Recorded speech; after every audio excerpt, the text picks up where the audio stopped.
For Eric Gachapin, this is his everyday. We're not trying to be a nuisance or offensive to anybody.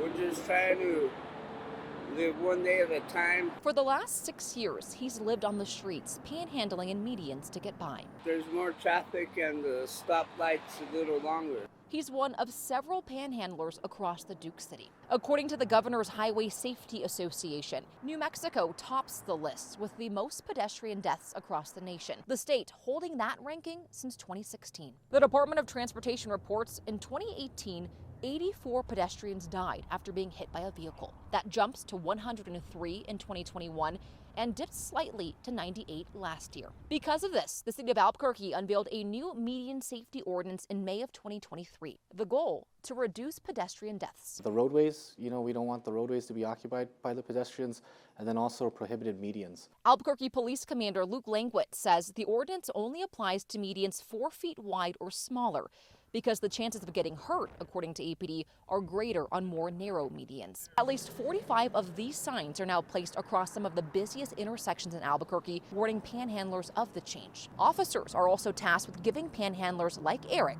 a heads up. Just one time the cop warned me that I shouldn't be here because it's a safety risk. There was a period of time where a lot of warnings were issued first. From there, we did go into the citations.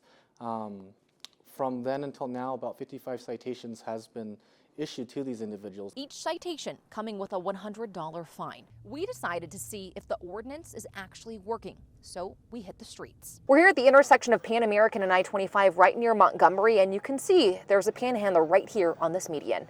We're here at the intersection of Montgomery and Louisiana. Reporter John Cardinale spotting another one. We are at the intersection of Manal and Carlisle, an area where you tend to find some panhandlers. And take a look.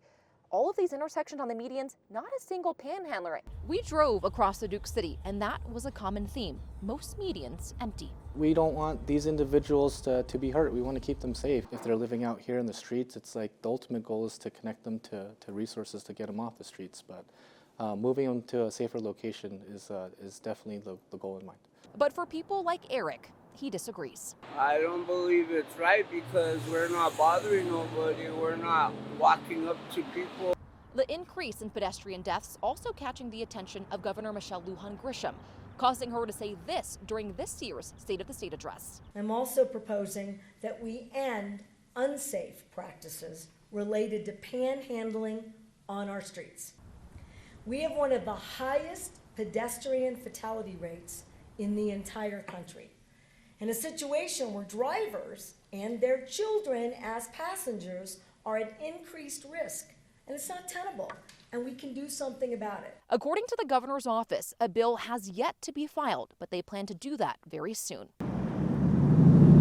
But in the meantime, we're just standing on the median, and it's up for the person, if they have a good heart, to help us in our needs. Eric and other panhandlers plan to stay in the medians for as long as they can. For Target 7, I'm Sasha Leninger.